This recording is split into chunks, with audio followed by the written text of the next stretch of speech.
Good afternoon friends. YouTube चॅनलमध्ये तुमचं स्वागत आहे. इयत्ता 11वीच्या पाठामध्ये आपण पाहणार आहोत की लॉज ऑफ मोशन तिसरा पार्ट चालू आहे. या तिसऱ्या पाठामध्ये आपल्याला पाहायचं आहे की फ्रेम ऑफ रेफरन्स. मागच्या पाठामध्ये आपण पाहिलं की frame of reference is a term that is a system, one type of system, the object which is represent or describe in a system, coordinate system, that describe a position vector or moving object in a frame of reference. त्यालाच आपण frame of reference असं म्हणतो. आणि हे frame of reference दोन प्रकारचे आहेत. एक आहे इनर्शियल फ्रेम ऑफ रेफरन्स आणि दुसरा आहे non inertial frame of reference. Frame of reference म्हणजेच कोणतीही सिस्टीम आपण कन्सिडर केलेली आहे की ज्याच्यामध्ये कोऑर्डिनेट सिस्टीम आहे. पोलार सिस्टीममध्ये या ठिकाणी सिलेंड्रिकल पोलार सिस्टीम आहे, स्पेरिकल पोलार सिस्टीम आहे, ज्याच्यामध्ये कोऑर्डिनेट आपण कन्सिडर करतो की एखाद्या पार्टिकलचा सिस्टीममध्ये एखाद्या ऑब्जेक्टचा आपण मोशनमध्ये त्याचं पोझिशन किंवा मूव्हिंग असेल तर त्या मूव्हिंग याचं XYZ कोऑर्डिनेट आपण सिम्पली त्या ठिकाणी रिप्रेझेंट करत असतो. त्या फ्रेम ऑफ रेफरन्सला त्यालाच आपण फ्रेम ऑफ रेफरन्स असं म्हणतो. त्याच फ्रेम ऑफ रेफरन्सला. तर आता याच्यामध्ये इनर्शियल फ्रेम ऑफ रेफरन्स आपण पाहणार आहोत. दोन प्रकारच्या फ्रेम ऑफ रेफरन्स आहेत. एक इनर्शियल फ्रेम ऑफ रेफरन्स आणि दुसरी non inertial frame of reference. आता इनर्शियल फ्रेम ऑफ रेफरन्स म्हणजे काय सांगता येते की a frame of reference which is fix or which is moving with a uniform velocity with respect to the fix frame of reference is called an inertial frame of reference. या frame of रेफरन्समध्ये एखादा Cartesian coordinate simply system आपण त्या ठिकाणी consider केलेली असेल XY प्लेनमध्ये. या XY प्लेनमध्ये या XY प्लेनची जर का वेलोसिटी किंवा स्पीड ही फिक्स असेल किंवा कॉन्स्टंट असेल, युनिफॉर्म त्याची वेलोसिटी असेल किंवा रेस्ट पोझिशनमध्ये हा फ्रेम ऑफ रेफरन्स असेल तर अशा प्रकारच्या फ्रेम ऑफ रेफरन्सला आपण इनर्शियल फ्रेम ऑफ रेफरन्स असं म्हणतो. आणि ही इनर्शियल फ्रेम ऑफ रेफरन्सची उदाहरणं आपल्याला बरेच त्या ठिकाणी सांगता येतात की ट्रेनमध्ये आपण जर या ठिकाणी ट्रेन युनिफॉर्म वेलोसिटीमध्ये किंवा कॉन्स्टंट वेलोसिटीमध्ये असेल त्यावेळेस त्या ठिकाणी person sitting at the train is feeling that it is at a rest condition. तो हा रेस्ट कंडिशनमध्ये त्या ठिकाणी ऑब्झर्व करतो. आणि याला आपण काय म्हटलेलं आहे, इनर्शियल फ्रेम ऑफ रेफरन्स. आणि या इनर्शियल फ्रेम ऑफ रेफरन्समध्ये न्यूटन्स लॉ असेल किंवा कोणतेही लॉ ऑफ कॉन्झर्वेटिव्ह असेल किंवा फिजिक्सचे जेवढे काही लॉज असतील हे लॉज त्या ठिकाणी काय होतात, ओबे होतात. त्या फ्रेम ऑफ रेफरन्समध्ये ओबे होतात. अदरवाईज त्या फ्रेम ऑफ रेफरन्समध्ये ते ओबे होत नाही. त्याचंही कारण आहे की या फ्रेम ऑफ रेफरन्समध्ये जो काही फोर्स ॲक्ट होतो हा फोर्स रिअल फोर्स असतो. त्या फ्रेम ऑफ रेफरन्स जर मोशनमध्ये असेल तर त्याच्यावर जो फोर्स ॲक्ट होतो त्या फ्रेम ऑफ रेफरन्सवर किंवा त्या पार्टिकलवर जो ऑब्जेक्टवर मूव्हिंग ऑब्जेक्टवर जो फोर्स ॲक्ट होतो हा फोर्स कसा आहे, रिअल टाईप ऑफ फोर्सेस असतो. त्यामुळं रिअल टाईप ऑफ फोर्सेस जर त्या ठिकाणी असेल तर अशा पद्धतीच्या फ्रेम ऑफ रेफरन्सला आपण इनर्शियल फ्रेम ऑफ रेफरन्स असं म्हणतो. आणि दुसरा जो काही फ्रेम ऑफ रेफरन्स आहे की ज्याच्यामध्ये जो काही न्यूटन्स लॉ ऑफ मोशन असेल किंवा फिजिक्सचे जेवढे लॉज असतात ते लॉज त्या ठिकाणी ओबे होत नाही. मग हे ओबे का होत नाही त्याचं कारण काय सांगता येते की ज्या वेळेस एखादा frame of reference which is not a fix, which is moving with accelerated velocity, with acceleration, variable velocity. त्याची वेलोसिटी काय असेल, variable velocity with respect to the frame of reference. दुसऱ्या फ्रेम ऑफ रेफरन्सची त्याची वेलोसिटी काय असेल, ॲक्सलरेटेड velocity असेल. आणि हे ॲक्सलरेटेड वेलॉसिटी असल्यामुळे त्या ठिकाणी काय सांगता येईल की तिथं न्यूटन्स लॉ ओबे होत नाहीत आणि त्या ठिकाणी जो काही फोर्स ॲक्ट होतो रिअल फोर्स बरोबर त्याच्या मोशनमुळे त्या ठिकाणी काय तयार होतो की जो फोर्स तयार होतो हा सिडो फोर्स तयार होतो, इमॅजिनरी फोर्स तयार होतो आणि हा जो काही इमॅजिनरी फोर्स आहे त्याला सिडो फोर्स असं म्हणतात आणि हा इमॅजिनरी फोर्स ॲक्ट झाल्यामुळं त्या ठिकाणी काय होते की आपल्याला काही जनरल उदाहरणं दिल्याच्या नंतर आपल्याला लक्षात येईल की हा सिडो फोर्स ॲक्ट कशा पद्धतीनं होतो. काही जनरल उदाहरणं पाहत ज्यावेळेस आपण बाईकमध्ये असतो, बाईक चालवत असताना आपण बाईक वळणावर आपण लेफ्ट डायरेक्शनला जर वळवलं तर आपलं शरीर जे आहे ते काय होते राईट डायरेक्शनला टर्न होते आणि आपण जर राईटला टर्न केलं तर लेफ्ट डायरेक्शनला आपण टर्न केल्या जातो. म्हणजे या ठिकाणी जो काही फोर्स ॲक्ट होतो that force is imaginary force, that is not a real force, that real force is not acting on the person, so that force is in the opposite direction, the equal force but which is in the opposite direction. जो force तयार होतो त्याला आपण काय म्हणलेलं आहे pseudo force or imaginary force. असे one or more pseudo forces acting on the non inertial frame of reference so that there should be no laws of motion are obeyed. म्हणजे त्या ठिकाणी कोणतेही लॉज मोशनचे लॉज त्या ठिकाणी ओबे होत नाही कारण त्या ठिकाणचा जो काही फोर्स ॲक्ट होतो त्या फोर्समुळे त्या ठिकाणी त्या फ्रेम ऑफ रेफरन्सवर कसल्याही प्रकारचे लॉज आपण जे केलेले आहेत ते लॉज त्या ठिकाणी फॉलो होत नाही. म्हणून आपल्याला या ठिकाणी स्टडी करत असताना फ्रेम ऑफ रेफरन्स सुद्धा आपल्याला विचारात घ्यावं लागेल. पृथ्वीची no doubt the earth having the constant velocity, पृथ्वीची ही कॉन्स्टंट वेलॉसिटी आहे परंतु as compared with the universal object, that universal object is also vary, they are not in a fix position. Both of frame of reference with respective other planetary system they are moving so that they are non-inertial frame of reference. त्यामुळं ते frame of reference कोणतं झालं non inertial frame of reference झालं. They are the accelerated motion and their acceleration either it is in the same direction or either it is in the opposite direction. So that is called the relative velocity.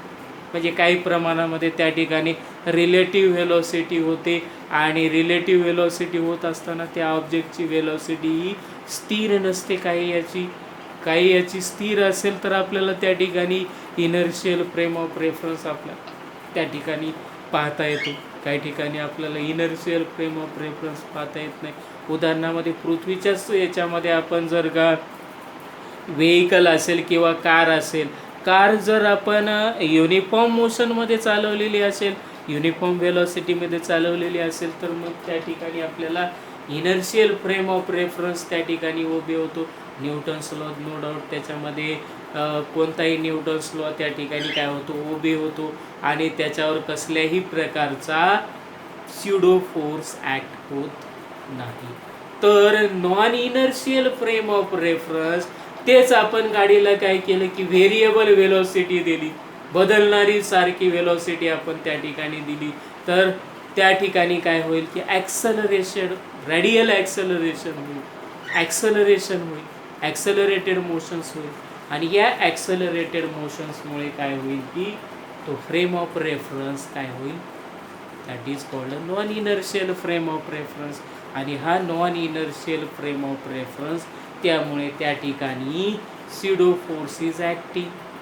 म्हणजेच काय होईल की ज्यावेळेस आपण car turn करतो suddenly car is changing the path, so that changing the direction we have to change the direction of the car or change the direction of the vehicle so that pseudo force is acting on it and that's why it is an accelerated motion and this is called a non-inertial frame of reference. आणि हा काय होईल, non inertial frame of reference त्या ठिकाणी पाहता येईल.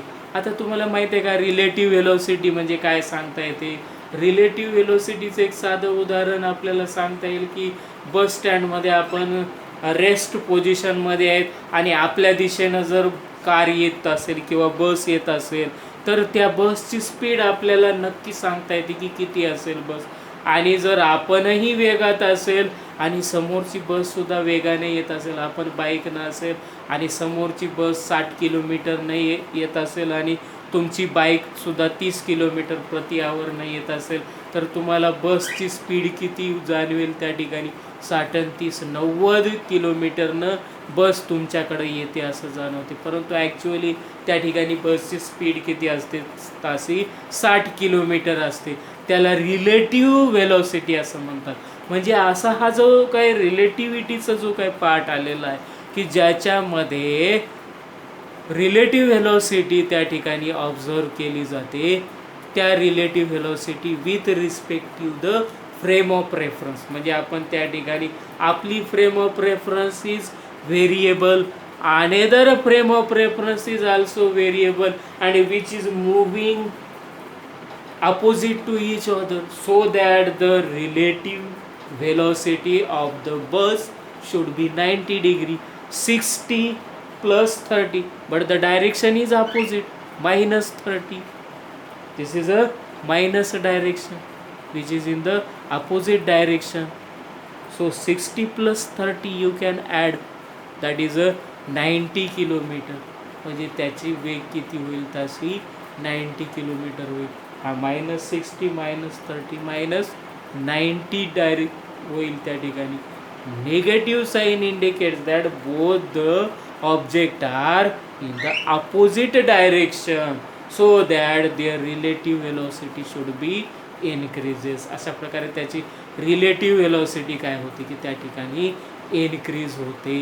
म्हणजे या ठिकाणी आपल्याला फ्रेम ऑफ रेफरन्स हा स्टडी करण्यासाठी आपल्याला त्या ठिकाणी रिलेटिव्ह व्हेलॉसिटीसुद्धा आपल्याला स्टडी करता येतो आणि वेगवेगळे पॅरामीटर्स आपल्याला त्या frame of reference, inertial frame of reference आणि नॉन इनर्शियल फ्रेम ऑफ रेफरन्सद्वारे आपल्याला त्या ठिकाणी पाहता येतात. म्हणजे तुम्हाला या ठिकाणी त्याचे डिफरन्स पॉईंट जे आहे किंवा डिस्टिंग्विश्ड पॉईंट तुम्हाला त्या ठिकाणी मांडता येतात. इनर्शियल फ्रेम ऑफ रेफरन्स आणि non inertial frame of reference हे तुम्हाला डिस्टिंग्विश्ड पॉईंटही मांडता येतात आणि त्याला एक्सप्लेनसुद्धा करता येतात. इनर्शियल फ्रेम ऑफ रेफरन्स पाहून घ्या या ठिकाणी. इनर्शियल फ्रेम ऑफ रेफरन्सचे डेफिनेशन, तसेच नॉन इनर्शियल फ्रेम ऑफ रेफरन्सचे डेफिनेशन पाहू.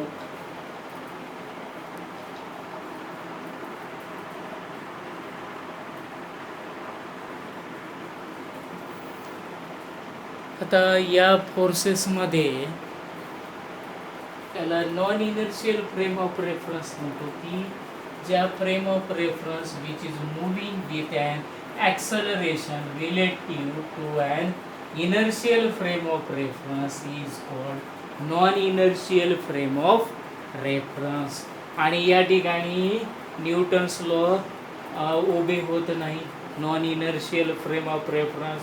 आणि या फ्रेम ऑफ रेफरन्समध्ये एक किंवा एकापेक्षा जास्त हे पीसिडो फोर्स त्या ठिकाणी ॲक्ट होत असतात. म्हणून या पद्धतीच्याला आपण काय म्हणलेलं आहे, non inertial frame of reference. आणि या ठिकाणी फोर्सची डायरेक्शन आपण निगेटिव्ह साईनने रिप्रेझेंट केलेलं आहे, F = -m. So it is called pseudo force. आणि हा स्युडो फोर्सचं उदाहरण आपल्याला सांगता येईल की काही स्युडो फोर्स आपल्याला त्या ठिकाणी सांगता येतात.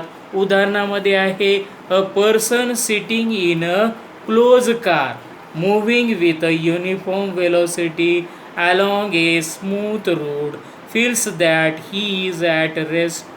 This is because he is an inertial frame of reference fixed to the car and with respect to this frame he is at rest. If however the car is accelerated, he is pushed in a backward direction that is the example of pseudo force.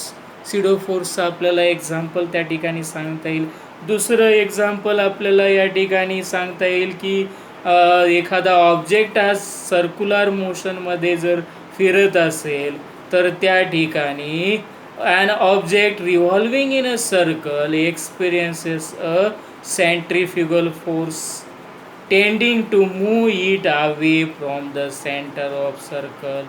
This centrifugal force is a pseudo force because the circular motion is an accelerated motion and therefore the object performing in a circular motion. आणि हे आपण याचं उदाहरण पाहिलेलं आहे. आपल्याला या ठिकाणी दह्यापासून लोणी करायचं असेल तर त्या ठिकाणी आपण सेंट्रीफ्यूजचा वापर करतो किंवा आपल्याला PPT जर का तयार करायची असेल तर त्या ठिकाणी सेंट्रीफ्यूजचा वापर करतो आपण. त्या PPTमध्ये ॲक्च्युली काय होते की या ठिकाणी सर्क्युलर मोशनमध्ये तो ग्राइंडिंग फिरल्या जातो आणि त्याच्यामुळं काय होते की त्यामध्ये जे काय आपण पार्टिकल ठेवलेले असतात ते पार्टिकल काय होतात सर्क्युलर मोशनमध्ये रोटेट होतात आणि रोटेशनमुळे काय होते की घट्ट पदार्थ जे असतात ते खाली जातात आणि पातळ पदार्थ आहेत ते बाजूला येतात. म्हणजे या ठिकाणी आपल्याला सेपरेशन करता येते. पार्टिकलचं सेपरेशन करण्यासाठी आपल्याला तो सिडो फोर्स आपण त्या ठिकाणी ॲप्लिकेशन म्हणून वापरला जातो. These are the example of pseudo force. आपण पाहिलं की खेड्यामध्ये दह्यापासून लोणी करण्यासाठी काय केलं जाते, एक माठ ठेवून त्या ठिकाणी काठी असते त्या काठीला असं फिरवलं जातं आणि त्या काठीला फिरवल्यामुळं काय होईल की त्या ठिकाणी पार्टिकल्स सेपरेट होतात. सर्क्युलर मोशन त्या ठिकाणी होते आणि सर्क्युलर मोशनमध्ये काय होते की त्या ठिकाणी सेंट्रीफ्युगल फोर्स त्या ठिकाणी ॲक्ट होत असतो ॲक्सेलरेटेड मोशनमध्ये. This is a no doubt frame of reference. आणि या फ्रेम ऑफ रेफरन्समध्ये काय होईल की काठीच्या पद्धतीनं मोशन केल्या जाते. त्या मोशनमुळे काय होईल, देर इज अ सेपरेशन आणि या सेपरेशनमुळे पार्टिकल काय होतात दुसऱ्या दिशेने फेकले जातात. आपण सांगितल्याप्रमाणेच काय होते की लेफ्ट डायरेक्शनला आपण जर फोर्स लावलेला असेल तर त्या ठिकाणी सेंट्रीफ्युगल फोर्स काय होईल राईट डायरेक्शन. म्हणजे सर्क्युलर मोशनमध्ये असेल तर त्या ठिकाणी सांगता येते मोशन जर क्लॉकवाईज असेल राईट हँड रूलनुसार, मोशन जर क्लॉकवाईज असेल तर त्या ठिकाणी फोर्स हा आउटवर्ड डायरेक्शननं असेल. तसा तो फोर्स काय होईल त्या ठिकाणी सेंटर ऑफ सर्कलच्या बाहेरच्या दिशेनं येईल. तो force away from the centre तो सेंट्रीफ्युगल फोर्स झाला. हा सेंट्रीफ्युगल फोर्स हा वर्तुळाकार कक्षेमध्ये फिरणाऱ्या ऑब्जेक्टसाठी त्या ठिकाणी आपल्याला सांगता येते. आणखी एक उदाहरण सांगता येते तुम्हाला आकाश पाळणा आहे. एलिव्हेटरमध्ये ज्यावेळेस आपण सिटिंगमध्ये असतो त्यावेळेस काय होते, एलिव्हेटर स्टार्ट झाल्याबरोबर काय होते एका कॉन्स्टंट स्पीडनं फिरल्या जाते. मग कॉन्स्टंट स्पीडमध्ये फिरल्यामुळं आपल्याला काहीही होत नाही. त्या ठिकाणी आपण ॲज सिम्पली नॉर्मल स्पीडमध्ये असल्यामुळं आपल्याला काही जाणवणार नाही. परंतु तेच जर त्या ठिकाणी त्याची स्पीड जर वाढवली एकदाच तर काय होते की ॲक्सेलरेटेड फ्रेम ऑफ रेफरन्समुळे आपल्याला त्या ठिकाणी फिलिंग वेगळं होते आणि त्या फिलिंगमुळं त्या ठिकाणी आपल्याला काय जाणवलं जाते की आपलं वेट त्या ठिकाणी कमी झालेलं आहे. ज्या वेळेस काय होईल की एलिव्हेटर हा मॅक्सिमम हाईटपर्यंत येतो. मॅक्सिमम हाईटपासून तो खालच्या दिशेनं ज्या वेळेस जाईल त्या खालच्या दिशेनं जात असताना त्याचं ॲक्सेलरेशन काय होते अगेन्स्टमध्ये जातो.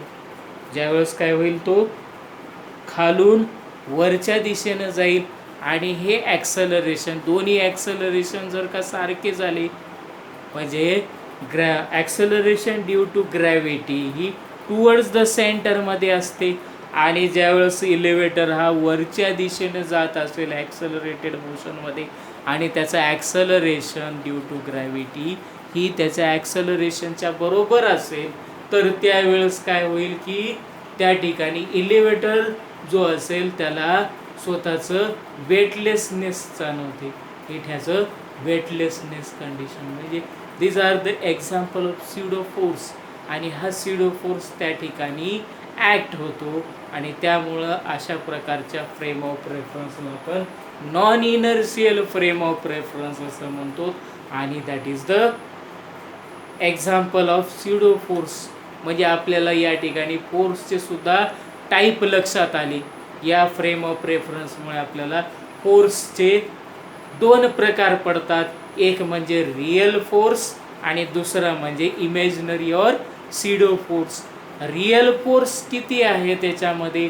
रिअल फोर्स 4 प्रकारचे आहेत. एक म्हणजे ग्रॅव्हिटेशनल फोर्स, दुसरा जो फोर्स आहे इलेक्ट्रिक फोर्स किंवा इलेक्ट्रोमॅग्नेटिक फोर्स, त्याच्यानंतर तिसरा जो आहे स्ट्रॉंग न्यूक्लिअर फोर्स आणि चौथा जो आहे वीक न्यूक्लिअर फोर्स.